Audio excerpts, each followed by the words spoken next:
Hello students, welcome to digital platform of Winsome International School. आज हम पढ़ेंगे chemistry में क्लास 11th का chapter number 1, some basic concepts of chemistry. इसमें आज हम मॉलिक्यूलर मास इसके बारे में पढ़ेंगे। इससे पहले वाले पार्ट में हमने एटॉमिक मास के बारे में पढ़ा था।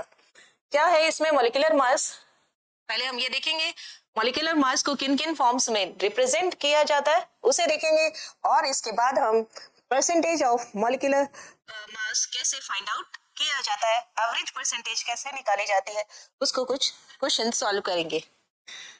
मॉलिक्यूलर मास सिमिलरली वैसा ही है जैसा एटॉमिक मास में होता है। एटॉमिक मास क्या होता है? Mass of one atom. Molecular mass क्या होगा? Mass of one molecule. देखिए, molecular mass of one molecule, इसे ही हम क्या बोलते हैं? Molecular mass. और इसे कैसे कैलकुलेट किया जाता है?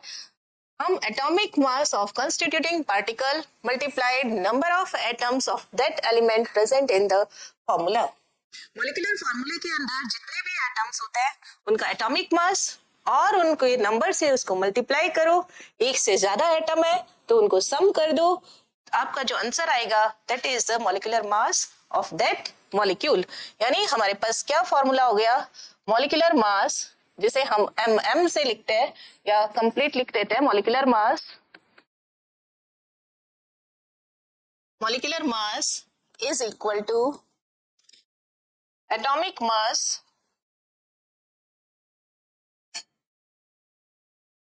मल्टीप्लाई करेंगे number of that atom plus atomic mass multiply number of atom that atom, या एटम 1 भी लिख सकते हैं इसमें,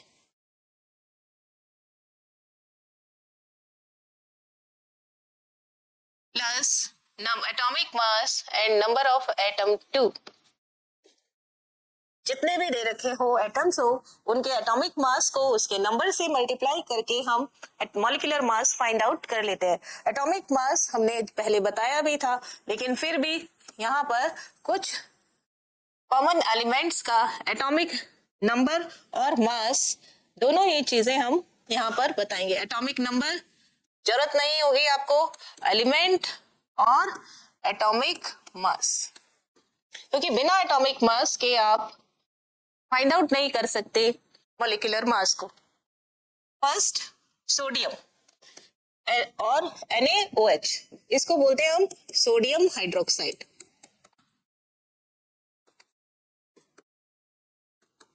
अब देखिए यहाँ पर कितने एलिमेंट्स है? 1 is Na, 1 is O and 1 is H। यहाँ पे कौन कौन है? 1 Na है, 1 O है और 1 ही H है। तो यहाँ पर Na के लिए एलिमेंट कौन हो गया? Na हो गया, O हो गया और H हो गया।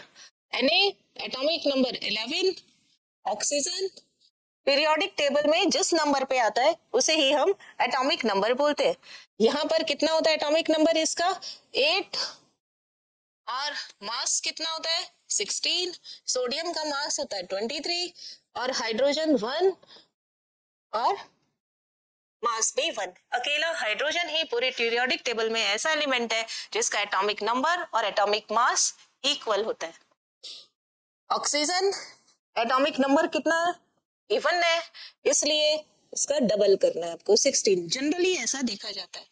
सोडियम 11 है, ऑड है, इसको 2 से मल्टीप्लाई करो और 1 ऐड कर दो, क्या आ जाएगा? 23। ये इसका एटॉमिक मास। आपको यहाँ पर क्या करना है?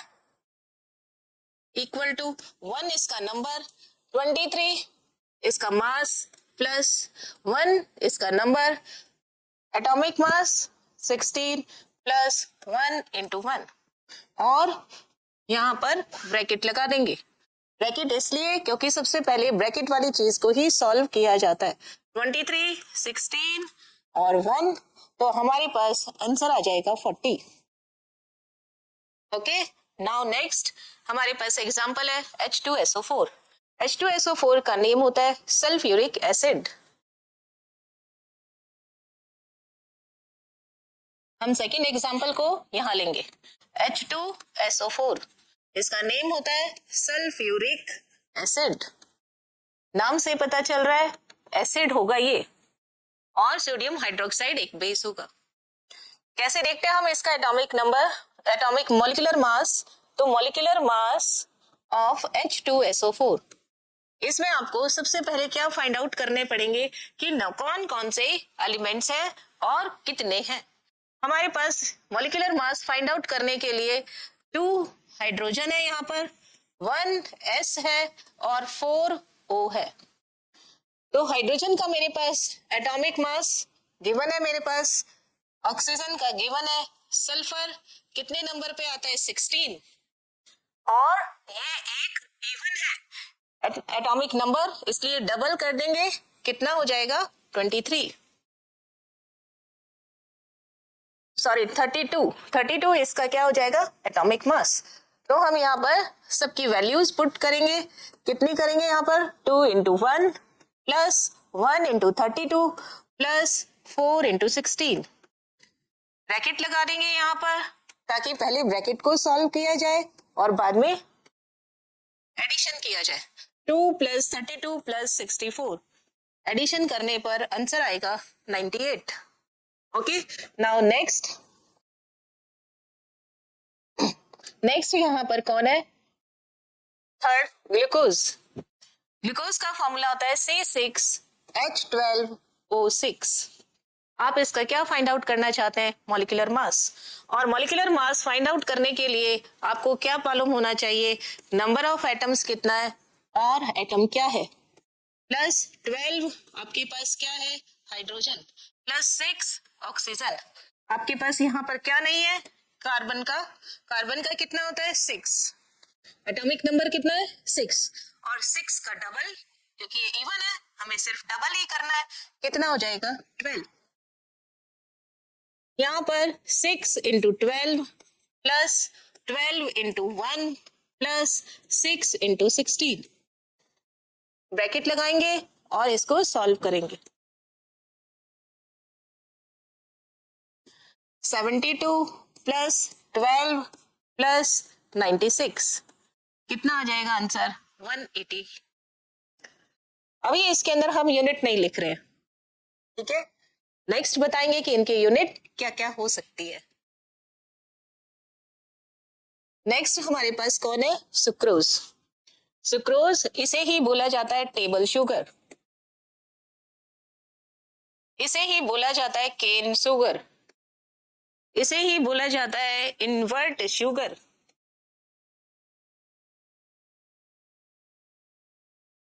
और इसका फॉर्मूला होता है C12H22O11। यहाँ पर हम लिखेंगे इसका मॉलिक्यूलर मास, हमारे पास सब चीजें हैं यहाँ पर। मॉलिक्यूलर मास किसका है, सुक्रोज का। तो सबसे पहले हम इसमें देखेंगे कार्बन कितना है 12, हाइड्रोजन कितना है 22, और ऑक्सीजन कितना है यहाँ पर,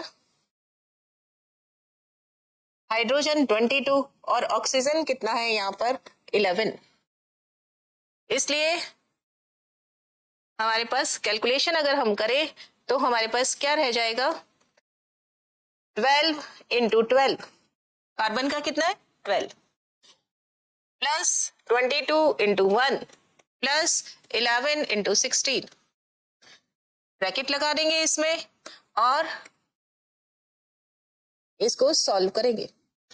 इट इज 144, इट इज 22, 16 16 176, और ऐड करने पर 176 144 और 22 ऐड किया तो आंसर कितना आएगा 2, 1 कैरी 7 3 10 और 4 14, 1 कैरी 3 42।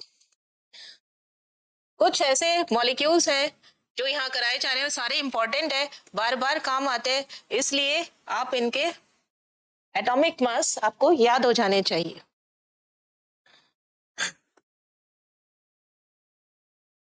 ओके, नाउ नेक्स्ट कौन है, ऑक्सैलिक एसिड। ऑक्सैलिक एसिड का फॉर्मूला होता है COOH डॉट 2H2O। यहाँ पर ये डॉट 2H2O होता ये सॉलिड स्टेट में ही है, ये क्रिस्टलाइन वाटर कहलाता है, क्रिस्टल के अंदर है। इसको हम hydrated form of oxalic acid भी बोल सकते हैं। अगर एक साथ लिखना चाहें तो कार्बन कितना है 2, हाइड्रोजन कितने हैं 2, ऑक्सीजन कितना है 4 डॉट 2H2O। अब मुझे क्या करना होगा, इस तरीके के जब क्वेश्चन होते हैं तो यहाँ पर मुझे इसका अलग फाइंड आउट करना होता है, वाटर का अलग, और उसको किस से मल्टीप्लाई करनी होती है, वाटर के मॉलिक्यूलर वेट को 2 से मल्टीप्लाई करनी होती है और फिर C2H2O4 में ऐड कर देना है। यानी ओवरऑल मेरे पास क्या रहेगा, 2 कार्बन है मेरे पास में, 2 हाइड्रोजन है, 4 ऑक्सीजन है और 2 मोल्स वाटर के हैं। नाउ इसे हम और कैलकुलेट करेंगे आगे, तब यहाँ पर क्या आ जाएगा 2 into 12 plus 2 into 1 plus 4 into 16 plus 2, आगे वाटर का निकालेंगे तो कितना आ जाएगा, वाटर क्या होता है 18, ब्रैकेट लगाएंगे ताकि ये अलग अलग शो हो सके और इन्हें हम ऐड कर सके। कितना आ जाएगा 24 plus 2 plus 64 plus 18 into 2 36। Add करेंगे सभी को, 24 2 64 36, ऐड किया 6 10 और ये 6 16 1 कैरी 9 1 10 और 2 1 26। ओके, अब देखते हैं इसमें कि रिप्रेजेंट कैसे किया जाता है मॉलिक्यूलर मास को। अभी आपने मॉलिक्यूलर मास कैलकुलेट किया, मैंने उसमें कोई यूनिट्स नहीं लिखी, तो यूनिट इसलिए नहीं लिखी क्योंकि मॉलिक्यूलर जो मास होता है वो 2 तरीके की यूनिट्स होती है इसकी। मॉलिक्यूलर मास का मीनिंग क्या होता है, mass of one molecule, mass of one molecule. और इसे हम रिप्रेजेंट कैसे कर सकते हैं, 2 तरीके से, 2 यूनिट्स के साथ में इसको रिप्रेजेंट कर सकते हैं। फर्स्ट यूनिट इसमें कौन सी होती है, फर्स्ट यूनिट है इन AMU। AMU का मीनिंग होता है एटॉमिक मास यूनिट, आजकल इसकी जगह सिर्फ U लिखने लग गए, और इन U यूनिफाइड, U यूनिट है, और सेकेंड होता है इन ग्राम्स। देखिए जब वन मॉलिक्यूल की बात की जाती है, या जैसे मैंने निकाला यहाँ पर CO2, तो CO2 का आपने कैलकुलेट किया 44, तो 44 क्या आया था, आपने इस कार्बन का क्या रखा एटॉमिक मास यूनिट, ऑक्सीजन का भी क्या रखा था एटॉमिक मास यूनिट, तो इट इज 44 AMU, या क्या लिख सकते हैं इसको आप 44 U यूनिफाइड। नाउ अगर इसको ही आप ग्राम में रिप्रेजेंट करना चाहें तो 1 AMU किसके इक्वल होता है 1.66 इंटू 10⁻⁻24 ग्राम। यानी आप 1 AMU, ये वैल्यू कैसे आई 1 upon Avogadro number, means 1 upon 6.022 into 10⁻23। Atoms है तो एटम, मॉलिक्यूल है तो मॉलिक्यूल्स, यहाँ पे हमारा क्या यूज हो रहा है मॉलिक्यूल, तो आप इसे क्या लिख सकते हैं U की जगह 1 अपॉन Na, और 1 अपॉन Na की वैल्यू कितनी आ रही है 1.66 इंटू 10⁻⁻24, यूनिट क्या आ जाएगी ग्राम। तो जब आप इसको ग्राम में लिखोगे तो क्या आ जाएगा 44 मल्टीप्लाई 1.66 इंटू 10⁻⁻24 ग्राम। यानी ये जो चीज आपके ग्राम में आएगी, ये इस तरीके से कैलकुलेट करते हैं आप, तो CO2 का किस में आएगा, ये AMU में कैलकुलेट करते हैं और ग्राम में ये इतना आता है। नाउ ये चीज यहाँ पूछे, calculate molecular mass of sucrose. Sucrose क्या फॉर्मूला है C12H22O11। इसमें आपने मॉलिक्यूलर मास कैसे निकाला था सुक्रोज का, 12 C है आपके पास में, 22 हाइड्रोजन है और 11 ऑक्सीजन है। इन सबको आपने कैसे कैलकुलेट किया 12 into 12 plus 22 into 1 plus 11 into 16, आपके पास कितना आया 342। इसमें यूनिट क्या आएगी एटॉमिक मास यूनिट, क्योंकि ये वन मॉलिक्यूल का ना होकर के क्या हो जाएगा यहाँ पर, weight 1 atomic mass an molecules का हो जाएगा। नाउ यहाँ पर अगर आपको ग्राम में निकालना है तो 342 मल्टीप्लाई 1.66 इंटू 10⁻⁻24 ग्राम। कैसे आएगा, क्योंकि 342 AMU किसका है, एवोगैड्रो नंबर का, एक मॉलिक्यूल का नहीं है, ये Na मॉलिक्यूल का मास है। ये क्या है, मास ऑफ Na मॉलिक्यूल्स, है ना। तो जब आप इसको करते हो 1 मॉलिक्यूल के लिए तो 1/Na। ओके, तो यहाँ पर इसलिए ये क्या हो जाएगा 342 AMU, और अगर ग्राम में कहेंगे तो ये आ जाएगा। Calculate molecular mass of urea in gram and AMU।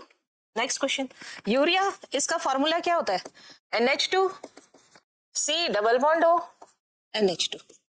अगर आप इसे कंबाइंड फॉर्म में लिखना चाहें तो ये क्या हो जाएगा, N2 H कितना, N कितना 2, H कितना है 4, C 1 H4O, N2 H4 CO। तो इसे आप कैलकुलेट करना चाहेंगे तो कितना आ जाएगा, 1C 2N 4H 1O, 1 into 12 plus 2 into 14 plus 4 into 1 plus 1 into 16, 12 plus 28 plus 4 plus 16 कितना आ जाएगा 60। इसमें जितने भी एटॉमिक मास रखे गए हैं वो किस यूनिट में रखे गए हैं, AMU में। ये 12 पहले एटॉमिक मास वाले लेक्चर में हमने बताया था, ये किस में, AMU में। 14 भी किस में, AMU में। 1 भी किस में, AMU। O का 16 AMU। नाउ ये क्या हो जाएगा, AMU। और इसे जब आप ग्राम में कन्वर्ट करना चाहते हैं तब इसका ग्राम में क्या यूनिट आ जाएगा, कितना आया 60 इंटू 1.66 मल्टीप्लाई 10⁻⁻24 ग्राम। ये मॉलिक्यूलर मास है ग्राम में, इसका, यूरिया का। नाउ नेक्स्ट क्वेश्चन देखते हैं, calculate volume occupied by 1 molecule of water. आपसे पूछ रहा है ये कि एक मॉलिक्यूल है वाटर का, उसका वॉल्यूम कितना होगा। मास और वॉल्यूम को एक साथ दर्शाने वाली जो यूनिट होती है, शो करने वाली जो यूनिट है वो क्या है, डेंसिटी। तो इसके लिए ये तो वाटर है, इसलिए वाटर की डेंसिटी आपको यहाँ गिवन नहीं है। आपको खुद पता होनी चाहिए वाटर की डेंसिटी 20 डिग्री सेंटीग्रेड पर कितनी होती है। वाटर की जगह अगर और कोई दूसरा कंपाउंड होगा तो क्वेश्चन में आपको डेंसिटी गिवन होगी। डेंसिटी ऑफ वाटर कितना होता है, 1 ग्राम पर ml, ये होता है 1 ग्राम पर ml, है ना। और डेंसिटी कितना होता है, मास अपॉन वॉल्यूम।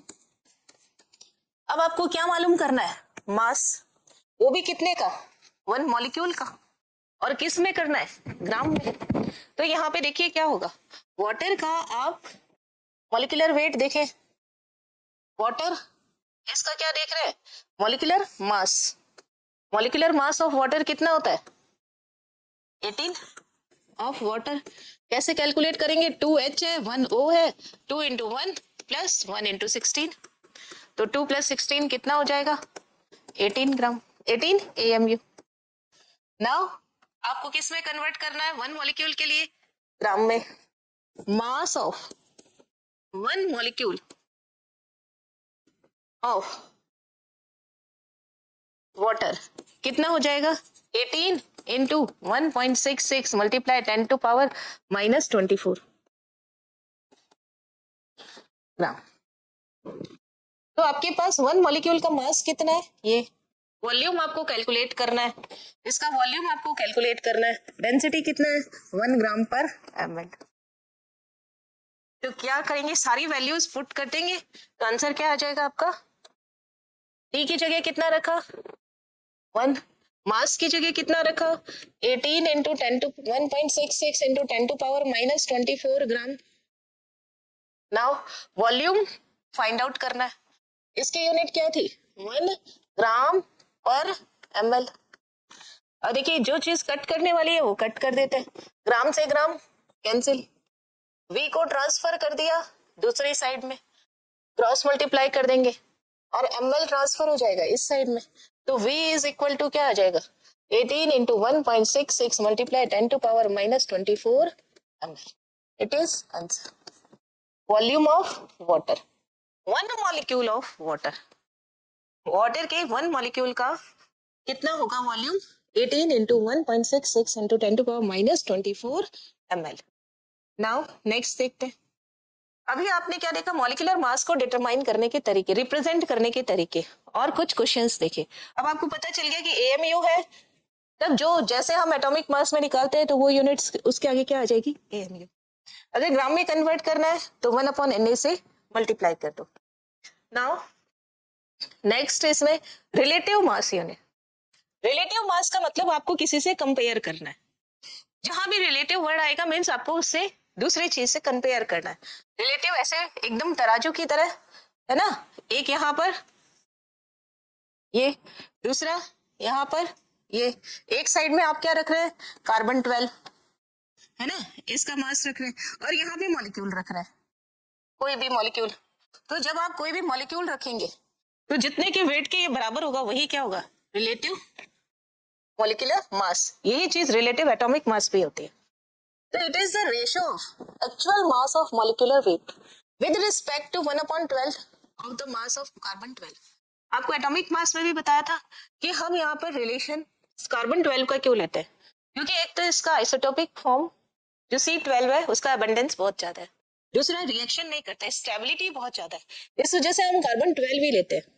दूसरा कंपाउंड या ऑक्सीजन या हाइड्रोजन ये एटम नहीं लेते. तो आप देखिए ये कितना है? 1/12 into mass of one atom of C12.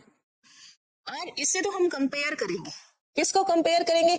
Mass of one molecule in AMU. आपको AMU में ही लिखना है. तो जैसे आप ये भी किस में? AMU में. ये भी किस में आएगा? AMU में. तो दोनों AMU क्या हो जाएंगे? कैंसिल. इस AMU से AMU कैंसिल. तो आपके पास में ये क्या आ जाएगी? Unitless quantity. फॉर एग्जांपल देखिए कैसे आता है. RMM अगर मैं निकालना चाहती हूँ, रिलेटिव मॉलिक्यूलर मास, किसका निकालना चाहती हूँ? कोई भी मॉलिक्यूल ले सकते हैं हम. जैसे पीछे हमने लिया यूरिया. यूरिया का फाइंड आउट करना चाहती हूँ मैं. RMM किसका फाइंड आउट करना चाह रही हूँ? यूरिया का. तो यूरिया का वन मॉलिक्यूल का AMU में मास कितना आया था? 60 AMU. और कार्बन 12 1/12 मल्टीप्लाई 12 AMU है ना. 12 AMU का 1/12 पार्ट जो होगा उसे इसने कंपैरिजन करना है. तो 1/12 कैंसिल. AMU से AMU कैंसिल. आंसर कितना आ जाएगा? 60. इसलिए रिलेटिव मॉलिक्यूलर मास जो होता है वो हमेशा एक यूनिटलेस क्वांटिटी होती है, क्योंकि हम कंपेयर दोनों सेम चीज का करेंगे. AMU का AMU से, ग्राम का ग्राम में. इसलिए रिलेटिव मॉलिक्यूलर मास एक यूनिटलेस क्वांटिटी है. Now next average molecular mass. ये बहुत इंपॉर्टेंट है कि एवरेज कैसे निकाली जाए और एवरेज निकालनी जरूरी क्यों है. Average, it is average of the molecular mass of all molecules which are present in a given sample. कोई सैंपल दिया हुआ है, उसके अंदर आपको उसका एवरेज मास निकालना है कि कितना है. जैसे यहाँ पर अगर आपको गैसेस का मिक्सचर दे दिए, ये गैसेस है, यहाँ पर गैसेस है और उसका क्या है? मिक्सचर. कौन कौन से गैसेस है यहाँ पर? आपके पास H2 है, O2 है, N2 है, एयर में मिक्सचर होता है. CO2 है, वाटर वेपर है, CO2 गैस है, वाटर वेपर है तो H2O गैस है. और आपको इनका परसेंटेज भी पता है.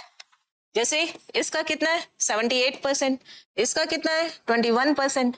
और रिमेनिंग जितने भी हैं इसका कितना है? 0.3%. रिमेनिंग जितनी भी गैसेस है उनका N2 और O2 के अलावा रिमेनिंग परसेंटेज है, गिवन होता है ये. तो आपको ये बताना है कि इस गैसियस मिक्सचर में अगर ये परसेंटेज है तो आपके पास एवरेज मॉलिक्यूलर मास या एवरेज मास कितना होगा.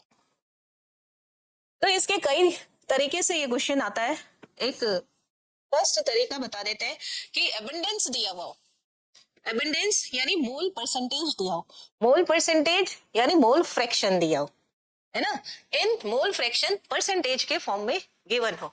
जैसे x है तो x1 क्या होता है? N1 upon N total. x2 क्या होता है? N2 अपॉन एन टोटल, और जब आप इसके आगे परसेंटेज लगा देते हैं तो ये क्या हो गया, मल्टीप्लाई 100, है ना, और यहाँ पे भी क्या आ जाएगा, मल्टीप्लाई 100, तो total x1 plus x2 plus x3 dot dot dot ये किसके इक्वल टू हो जाएगा, 100 के। ये परसेंट एबंडेंस आपको गिवन होगी। नाउ m एवरेज मास और x1 यानी जो परसेंटेज है। नाउ m2 को मल्टीप्लाई करो x2 से, m3 को मल्टीप्लाई करो x3 से, जोड़ दीजिए x1 plus x2 plus x3, और ये किसके इक्वल है, 100 के। तो m एवरेज कितना हो जाएगा, m1 x1 plus m2 x2 plus m3 x3 dot dot dot means और भी आगे हो सकते हैं। ये अपॉन में कितना आ जाएगा, 100, क्योंकि सभी का टोटल कितना होता है, 100। नाउ यहाँ पर अगर यहाँ पर परसेंटेज गिवन है, देखिए क्या, ये गैसियस मिक्सचर ऑफ गैस। अब आपके पास मान लेते हैं दो गैस है, एक आपके पास O2 है, दूसरी आपके पास N2 है, तो इसका मॉलिक्यूलर मास आपको गिवन होगा m1, इसका मॉलिक्यूलर मास m2, इसका परसेंटेज गिवन होगा जैसे 21%, इसका 78%, तो आपके पास में मॉलिक्यूलर मास O2 का कितना है, 32 AMU, और N2 का कितना है, 28 AMU। इसको मल्टीप्लाई करेंगे, दोनों को ऐड करेंगे, अपॉन 100 कर देंगे, दोनों को देखो टोटल 100 आ रहा है क्या, ये 22 कर लेता, अगर ये 100 आ रहा है तो यहाँ पर 100 से आप डिवाइड कर देंगे, आपके पास मास एवरेज आ जाएगा। यानी ये देखिए, नेक्स्ट इसी से रिलेटेड एक क्वेश्चन करते हैं। The molar composition of polluted air is as follows, percentage composition are given as, mole percentage कहिए या परसेंट ऑफ एक्स कहिए, एक ही बात है। गैसेस के मिक्सचर में O16 मीन्स ऑक्सीजन का एटॉमिक मास 16 है, कितना है, 16%, N14 कितना है, 80%, कार्बन डाइऑक्साइड 3%, सल्फर डाइऑक्साइड 1%। तो what is the average molecular mass of given polluted air, तो आपके पास बताना है कि एवरेज मॉलिक्यूलर मास कितना होगा। अगेन टेबल ही बना लेंगे, आपके पास में क्या क्या है, और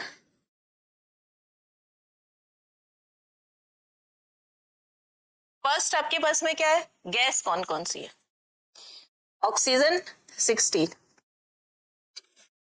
और कौन है यहाँ पर, नाइट्रोजन, ऑक्सीजन 16, देन कौन है, नाइट्रोजन 14, और कौन है CO2, और कौन है SO2। ये 4 गैसेस है और इनका परसेंटेज गिवन है। जो चीज गिवन हो क्वेश्चन में उसे हम सबसे पहले कैलकुलेट कर लिख लेंगे। परसेंट ऑफ एक्स ये गिवन है। ऐसा हो सकता है कि जैसे एक की ना दी हो, जैसे ये 3% नहीं दिया, तो हम क्या करेंगे, टोटल करके 100 में से माइनस कर देंगे, तो जो आंसर आएगा वो उसका परसेंटेज हो जाएगा। तो यहाँ पर O16 कितना दे रखा है, 16%, N14 80%, it is 3%, it is 1%।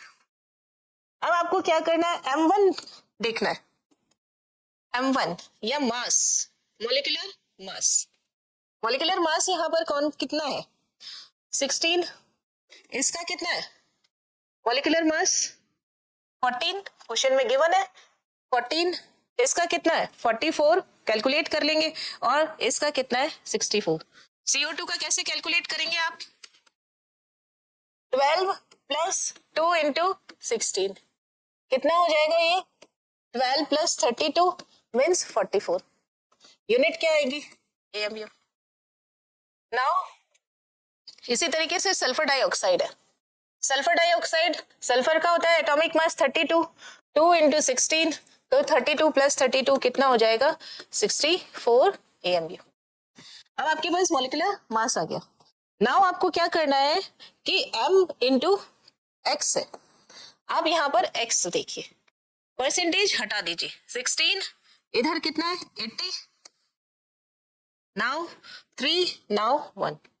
अब आपको क्या करना है, M into x, 16 into 16, 16 into थोड़ा बड़ा कर देते हैं ये कॉलम।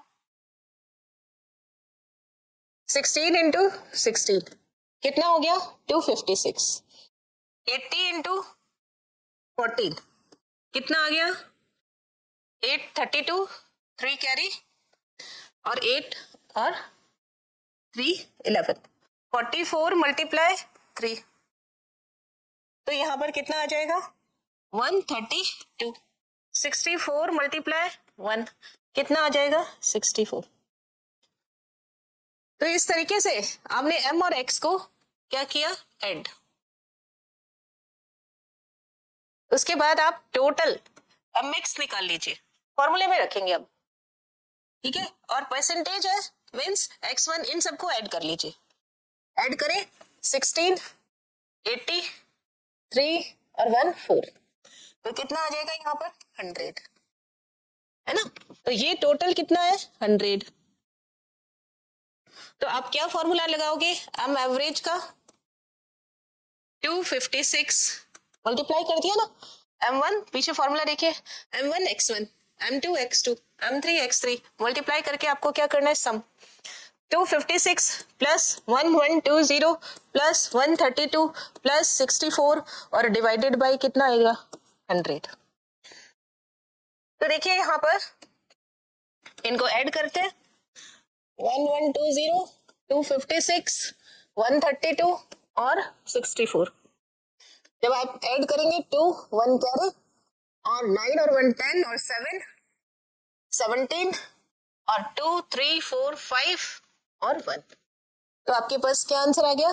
1572 अपॉन 100 कितना आ गया? 15.7। मास ऑफ एवरेज या जो हमारे पास मिक्सचर है गैसेस का, उसका आंसर कितना आ जाएगा? वरना एवरेज मास में आपको फर्स्ट केस कराया है जिसमें आपको परसेंटेज अबंडेंस या मोल का परसेंटेज गिवन है। मोल percentage means mole fraction.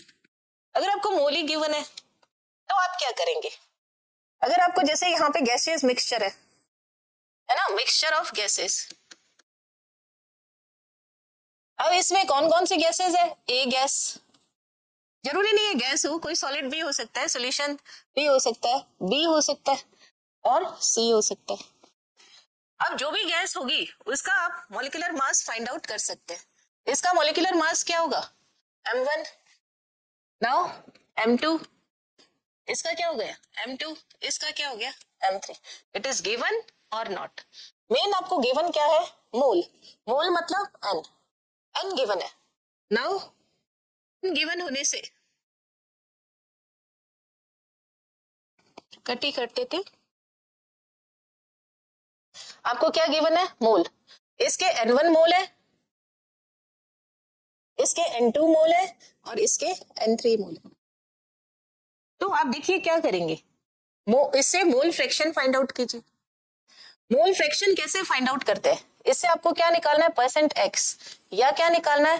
Abundance. तो मोल का अभी आपके कंसेप्ट इसके नेक्स्ट वाले लेक्चर में होगा। मोल क्या होता है? मास अपॉन मॉलिक्यूलर मास। अब आप क्या चाहते हैं? मास फाइंड आउट करना चाहते हैं। मास कैसे फाइंड आउट होगा? मॉलिक्यूलर मास को मोल से मल्टीप्लाई कर दो। क्या करना है? मॉलिक्यूलर मास को मोल से मल्टीप्लाई कर दो तो आपको क्या मिल जाएगा? मास। तो मास इक्वल टू क्या हो जाएगा? मॉलिक्यूलर मास इनटू मोल, है ना।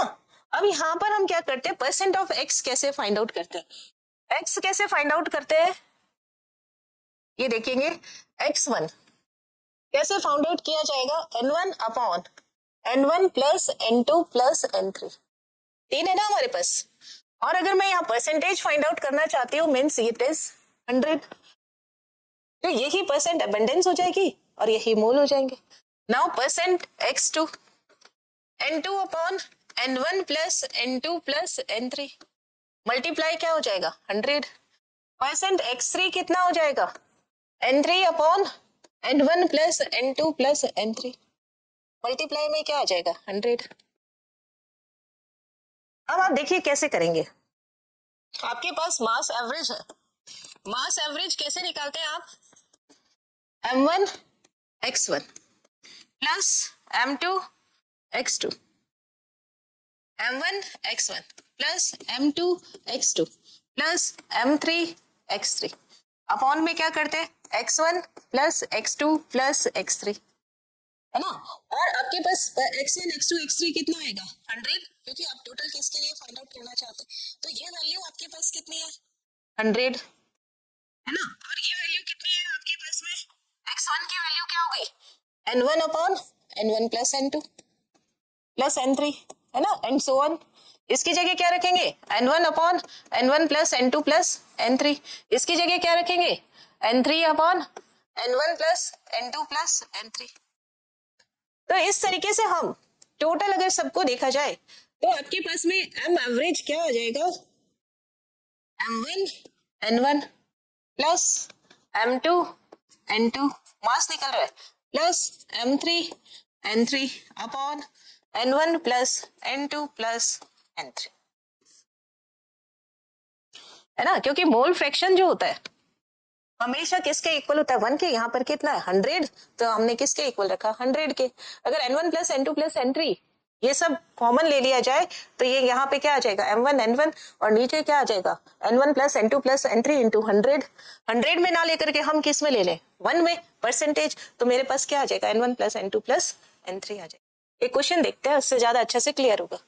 इन a gaseous mixture 2 mole of carbon dioxide 1 mole hydrogen and 2 mole carbon monoxide are present, then determine average molecular mass। यानी ये आपके पास में गैस का मिक्सचर है ना, मिक्सचर ऑफ गैस। आपके पास कौन सी गैस है फर्स्ट कार्बन डाइऑक्साइड, अब इसके मोल कितने हैं 2 मोल। सेकेंड कौन है आपके पास में हाइड्रोजन, इसका कितना मोल है 1 मोल। थर्ड कौन है कार्बन मोनोऑक्साइड, इसका भी कितना मोल है 2 मोल है। और आपको मॉलिक्यूलर मास निकालना है, एम एवरेज फाइंड आउट करना है। टेबल बनाएंगे इसमें, टेबल में सबसे पहले क्या लेंगे गैसेस कौन सी है, फिर उसके बाद लेंगे इसका मोल क्या गिवन है आपके पास में। देखिए परसेंट मोल में मोल का एबंडेंस दिया होता है या गैस का एबंडेंस दिया होता है, और जब आपको मोल दिया हो तो वो परसेंट एबंडेंस कैसे निकालेंगे फाइंड आउट कर सकते हैं।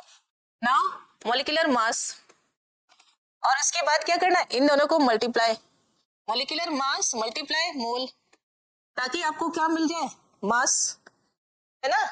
और उसके बाद आप टोटल से डिवाइड कर देंगे।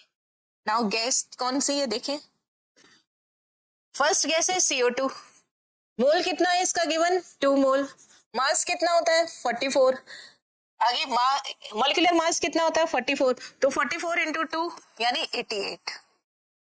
हमारे पास में फर्स्ट जो गैस है उसका मास आ गया।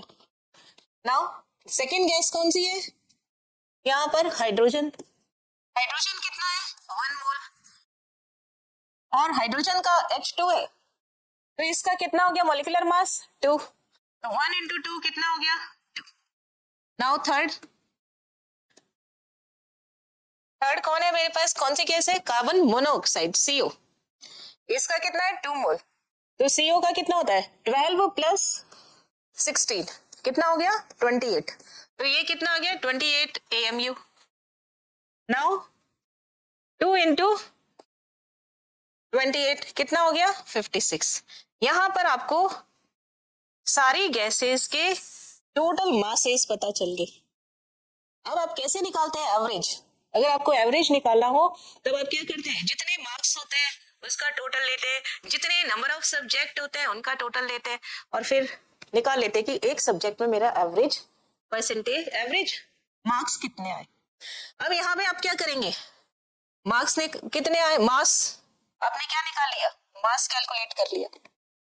अब मास आपके पास आ गया तो टोटल मास देख लेंगे, टोटल नंबर ऑफ मोल्स देख लेंगे, तो हमारे पास टोटल नंबर ऑफ मोल्स कितने हैं 2 2 1 यानी 5 मोल है टोटल मोल, है ना।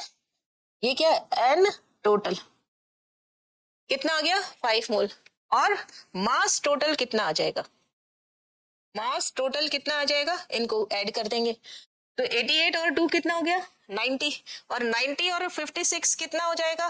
146, है ना? तो आपके पास में क्या आंसर आ जाएगा? एम एवरेज कैसे निकाला आपने? Total mass upon total mole. तो टोटल मास कितना आया मेरे पास? 146, और टोटल मोल कितने आए? 5। तो इससे एम एवरेज निकल गया। कितना आ गया? 5 2 जा 10, 5 46 हुए ना? 40 45 49 कर, 29 45 1 10.2। ये आपके पास में क्या आ जाएगा? Average mass. और एक चीज और ध्यान रखना, जो आपके एवरेज मास आएगा, जैसे एवरेज मास कितना आया? 29.2। एवरेज मास कितना आया? 29.2। तो आपके पास में यहाँ पर टोटल कितने मास है? 88 2 56, या मॉलिक्यूलर मास कितना है? 44 2 और 28, इसके बीच का कोई फिगर होगा, है ना? 44 2 और 28। 44 से ज्यादा कभी एवरेज नहीं आएगा और 2 से कभी कम एवरेज नहीं आएगा। एवरेज मिडल वैल्यू होती है।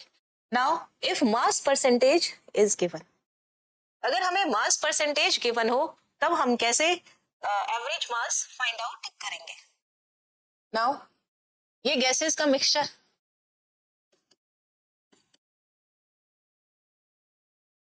है ना? इसमें मान लेती हूँ मैं 2 गैसेस हैं, ए गैस और बी गैस। इसके अंदर मान लेते हैं मास परसेंटेज जो गिवन है, मान लेते हैं अल्फा परसेंट, और इसमें कितना है? Beta percent. और आपको क्या फाइंड आउट करना है? M average. तो यहाँ पर एम एवरेज फाइंड आउट करने के लिए आपको क्या गिवन है? Molecular mass. मॉलिक्यूलर मास, ए का मॉलिक्यूलर मास आपको मालूम होगा, बी का जो भी गैस दे रखी है उसका आप मॉलिक्यूलर मास फाइंड आउट कर लेंगे। और मॉलिक्यूलर मास को मास परसेंटेज से कैसे रिलेट करेंगे? तो मोल क्या होता है? मोल होता है यहाँ पर मास अपॉन मॉलिक्यूलर मास। अब आप जब मॉलिक्यूलर मास को इससे मल्टीप्लाई करते हो मोल से, तब आपका मास आता है, यानी मोल इनटू मॉलिक्यूलर मास। ये तो क्या हो गया? मास। और मास परसेंटेज कैसे निकलता है? अपॉन में जब आप 100 लगा देते, है ना? तो 100 के लिए फाइंड आउट करते हैं तो आपके पास क्या आ जाता है? Mass percentage. आपके पास मास परसेंटेज कितना है? Alpha percent. तो it means number of moles क्या हो जाएंगे? Molecular alpha upon molecular mass क्या आ जाएगा? Alpha upon molecular mass. तो यहाँ पर एम एवरेज कैसे फाइंड आउट करेंगे? आप क्या होता है? M1 N1 plus M2 N2, 2 ही गैसेस है, और नीचे क्या आता है? N1 plus N2। अगर आप यहाँ पर N1 निकालेंगे तो क्या आएगा? अल्फा अपॉन M1, और अगर आप N2 निकालेंगे तो क्या आएगा? Beta upon M2। वैल्यू इसमें पुट कीजिए तो क्या आ जाएगा? Mass average M1 into alpha upon M1 plus M2 into beta upon M2। जो चीजें कैंसिल हो रही होंगी कैंसिल कर देंगे। M1 plus beta upon M2। क्या क्या चीज यहाँ कैंसिल हो रही है? M1 से M1 और M2 से M2। तो मास एवरेज क्या आ जाएगा आपके पास में? Alpha plus beta upon alpha upon M1 plus beta upon M2। तो इस तरीके से आप अगर परसेंटेज ऑफ मास गिवन हो तब आप इस फॉर्मूले से फाइंड आउट कर सकते हैं कि मॉलिक्यूलर जो गैसेस का मिक्सचर है उसका एवरेज मास कितना होगा। मास एवरेज कैसे निकाला जाता है? किसी भी मास को एवरेज कैसे निकालना है? आपको क्या करना है? मास का टोटल लेना है और नंबर ऑफ मोल्स से डिवाइड कर देना है। तो केस नंबर 1 में आपने क्या पढ़ा, केस नंबर 2 में क्या देखा, और केस नंबर 3 में क्या देखा कि आपको मास किस तरीके से गिवन है। किसी भी चीज का एवरेज निकालना है मास का, तो total mass upon total mole, है ना, ये निकाल लिया आपने। तो आप तीनों फॉर्मूलों में एट लास्ट आपको यही काम करना है कि आपके पास में टोटल मास कितना है और टोटल नंबर ऑफ मोल्स कितने हैं।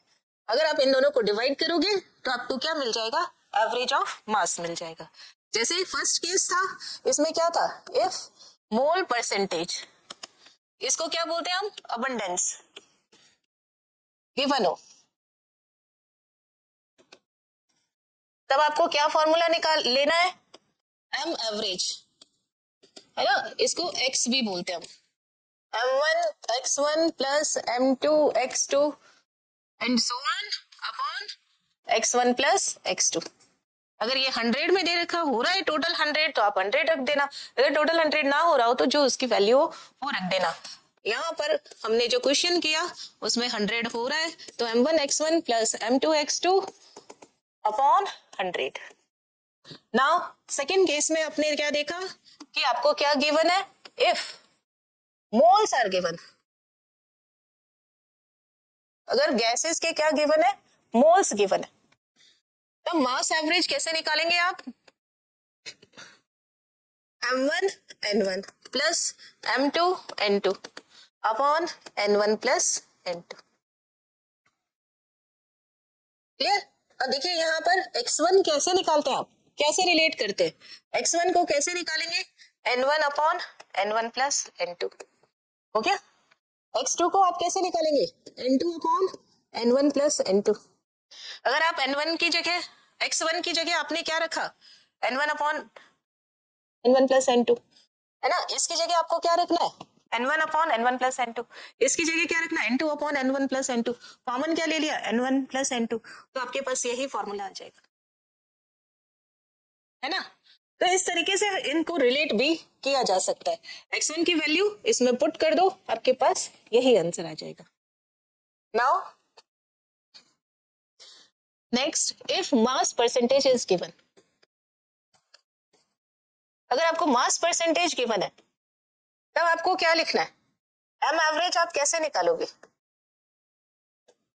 परसेंट मास 1, परसेंटेज नहीं लगाना, है ना, alpha plus beta upon alpha upon m1 plus beta upon m2।